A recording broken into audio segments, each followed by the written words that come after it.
Assalamualaikum warahmatullahi wabarakatuh. Perkenalkan, nama saya Asma Nadia Aini Fitri Siregar dengan NIM A013-22005. Hari ini saya akan mempresentasikan Presum mata kuliah kewarganegaraan semester 6. Jadi, pada materi pertama yang saya pelajari adalah tantangan bagi kelompok rentan. Pada materi ini saya mempelajari tentang pengertian kelompok rentan, siapa saja yang termasuk dalam kelompok rentan, dan kasus eksklusi yang dihadapi oleh kelompok rentan. Jadi, apa sih kelompok rentan itu? Nah, kelompok rentan itu adalah mereka yang sering sekali menghadapi tantangan untuk mengakses hak-hak dasar mereka. Hak seperti apa? Seperti hak pendidikan, hak kesehatan, hak pekerjaan, dan partisipasi sosial. Nah, siapa saja sih yang termasuk dalam kelompok rentan? Nah, yang termasuk dalam kelompok rentan itu seperti perempuan, anak-anak, lansia, penyandang disabilitas, dan kelompok minoritas lainnya. Nah, mereka ini termasuk dalam kelompok rentan karena mereka dianggap tidak memiliki kekuatan sehingga mudah untuk dikucilkan dalam kehidupan. Nah, kasus eksklusi seperti apa yang dihadapi oleh kelompok rentan ini? Jadi, eksklusi itu adalah pengucilan, yaitu ketika seseorang atau sekelompok tidak diperhitungkan dalam kehidupan bermasyarakatnya. Nah, karena kelompok rentan ini seperti tidak memiliki kekuatan, jadi mereka itu sering sekali menghadapi tantangan kasus eksklusi.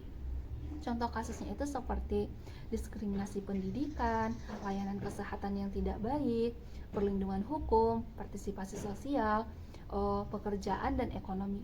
Nah, untuk dapat menghadapi tantangan tersebut, ada beberapa hal yang dapat kita lakukan, seperti pendidikan yang inklusif, akses layanan yang setara, memberikan perlindungan hukum, dan melalui program pemberdayaan.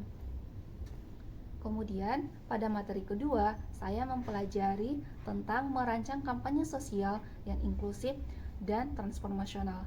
Nah, kan sebelumnya kita telah mempelajari tentang tantangan bagi kelompok rentan. Nah, sebagai mahasiswa, kita dapat melakukan hal-hal dasar seperti melakukan kampanye. Nah, tujuan kampanye ini adalah untuk menciptakan dan menyebarluaskan pandangan baru kepada masyarakat yang memberikan kontribusi nyata. Nah, sebelum kita melakukan kampanye sosial, ada beberapa hal yang dapat kita lakukan, yaitu kita harus meneliti dulu isu-isu yang berhubungan dengan inklusivitas. Kemudian kita harus membuat desain kampanyenya dan memilih media kampanye. Pada pemilihan media ini kita dapat berupa poster, video, ataupun konten di media sosial, yang dimana media ini akan disebarkan di sosial media dengan tujuan untuk menyebarluaskan kampanye sebagai kampanye yang transformasional. Kemudian kita harus membuat rencana implementasi kampanye, dan yang terakhir kita harus mengevaluasi kampanye yang telah dilakukan. Nah, pada materi yang ketiga, saya mempelajari tentang prinsip-prinsip dasar HAM. Pada materi ini, saya dapat mengetahui tentang apa saja yang termasuk dalam prinsip dasar HAM, apa hubungan antara HAM dan demokrasi, dan apa yang terjadi jika ada pelanggaran HAM terhadap demokrasi. Nah, apa saja sih yang termasuk dalam prinsip-prinsip dasar HAM itu? Jadi, yang tercakup dalam prinsip-prinsip dasar HAM itu adalah seperti hak untuk hidup, kebebasan berbicara, hak atas pendidikan, kebebasan beragama, kesetaraan dan non-diskriminasi, serta hak atas kesejahteraan sosial. Kemudian, apa sih hubungan antara HAM dan demokrasi?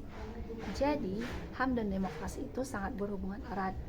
Dalam demokrasi, HAM akan menjadi hal yang sangat berperan penting. Nah, HAM itu dapat menciptakan pilar demokrasi yang sehat, kebebasan sebagai landasan demokrasi. Kemudian, HAM akan menjadi sebagai dasar pembentukan negara yang demokratis. Kemudian, apa yang terjadi jika ada pelanggaran HAM terhadap demokrasi? Nah, yang namanya pelanggaran tentu akan memberikan suatu hal yang buruk, dan pelanggaran adalah suatu hal yang telah melanggar aturan atau tidak sesuai dengan aturan yang ada. Nah, Jika terjadi pelanggaran HAM terhadap demokrasi, maka yang terjadi adalah menghancurkan kepercayaan rakyat, meningkatkan ketegangan sosial, menurunkan kualitas demokrasi, dan meningkatkan ketidaksetaraan. Nah, dalam kehidupan sehari-hari kita dapat menegakkan HAM. Nah, dengan cara apa kita dapat menegakkan HAM itu? Nah, kita dapat menegakkan HAM dengan cara-cara yang dasar seperti melakukan kampanye di media sosial. Nah, hal ini sama seperti yang telah kita pelajari pada materi sebelumnya. Nah, yang kedua, kita dapat menghargai hak semua individu. Nah, yang ketiga, kita dapat memperlakukan secara sama semua individu. Jadi, kita dapat memberikan kontribusi untuk menegakkan HAM dalam kehidupan sehari-hari, serta kita dapat membangun untuk menciptakan HAM agar dapat membantu peningkatan demokrasi yang ada di sekitar kita. Nah, pada materi yang keempat, saya mempelajari tentang nilai-nilai yang mendasari integritas dan tantangan dalam mempertahankan integritas. Nah, pada materi ini saya mempelajari tentang pengertian integritas, apa saja nilai-nilai yang mendasari integritas, mengapa integritas itu penting dalam kehidupan masyarakat, tantangan dalam mempertahankan integritas, serta contoh dan solusi tantangan integritas dalam kehidupan sehari-hari. Nah, apa sih pengertian dari integritas itu? Jadi, integritas itu adalah kualitas moral yang mencakup konsistensi antara prinsip pribadi, tindakan, dan nilai-nilai yang dipegang teguh, seperti kejujuran, keadilan, dan transparansi. Nah, apa saja nilai-nilai yang mendasari integritas? Jadi, nilai-nilai dasar yang mendasari integritas itu terdapat 4, yaitu kejujuran, tanggung jawab, konsistensi, dan transparansi. Nah, kenapa integritas itu penting dalam kehidupan bermasyarakat? Jadi, integritas itu sangat penting dalam kehidupan bermasyarakat. Kenapa? Karena dengan kita menjaga integritas, kita dapat meningkatkan kepercayaan masyarakat, menjaga keadilan, serta menjadikan integritas itu sebagai landasan dalam demokrasi. Tapi ketika kita ingin menjaga integritas, pasti kita akan menghadapi tantangan dalam mempertahankan integritas itu. Nah, beberapa tantangan yang akan kita hadapi saat mempertahankan integritas itu seperti tekanan sosial atau lingkungan, keterbatasan sumber daya, pengaruh kekuasaan dan status, dan budaya organisasi atau lingkungan. Nah, yang terakhir adalah apa saja contoh dan solusi dalam menghadapi tantangan integritas dalam kehidupan sehari-hari. Nah, contoh tantangan integritas dalam kehidupan di tempat kerja itu seperti melakukan manipulasi data untuk keuntungan pribadi. Kemudian jika di lingkungan keluarga itu seperti tidak jujur kepada orang tua dengan keputusan yang kita ambil. Nah, jika contoh di lingkungan bermasyarakat itu seperti melakukan pelanggaran kecil karena kita menganggap semua orang juga melakukan pelanggaran tersebut. Nah, dari permasalahan tersebut kita dapat memberikan solusi dengan cara memberikan kode etik pribadi kepada diri sendiri untuk kita itu dapat berpegang teguh dengan apa yang kita pegang. Kemudian kita dapat menguatkan diri sendiri dan mendukung lingkungan yang mendorong integritas. Nah, pada materi yang kelima, saya mempelajari tentang peran masyarakat dalam pemberantasan korupsi. Pada materi ini, saya mempelajari tentang apa saja strategi pemberantasan korupsi dan apa tantangan yang dihadapi dalam memberantas korupsi. Sebelumnya, perlu kita ketahui bahwa masyarakat memiliki peran yang penting dalam memberantas korupsi. Nah, apa saja peran masyarakat dalam memberantas korupsi tersebut?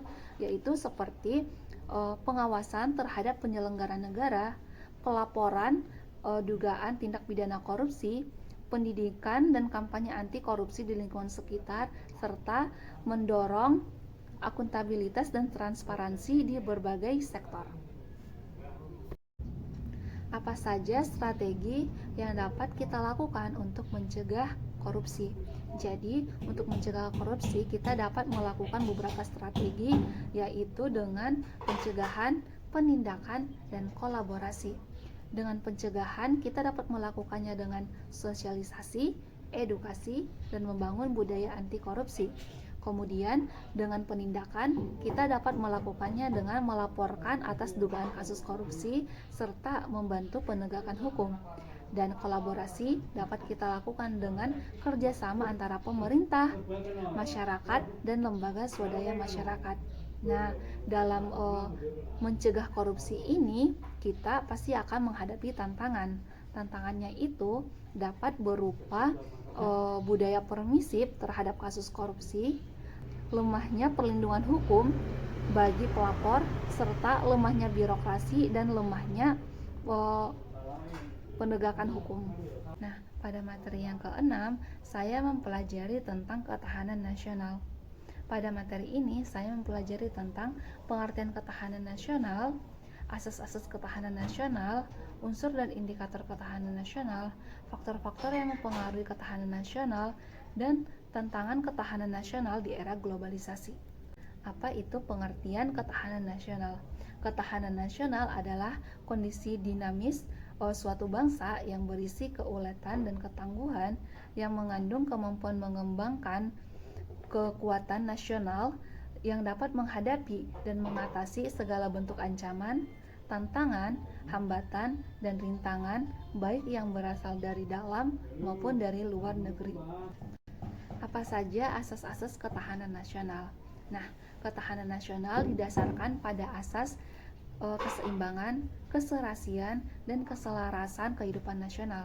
Asas lainnya adalah keterpaduan dalam berbagai aspek kehidupan bangsa seperti ideologi, politik, ekonomi, sosial, budaya, pertahanan, dan keamanan.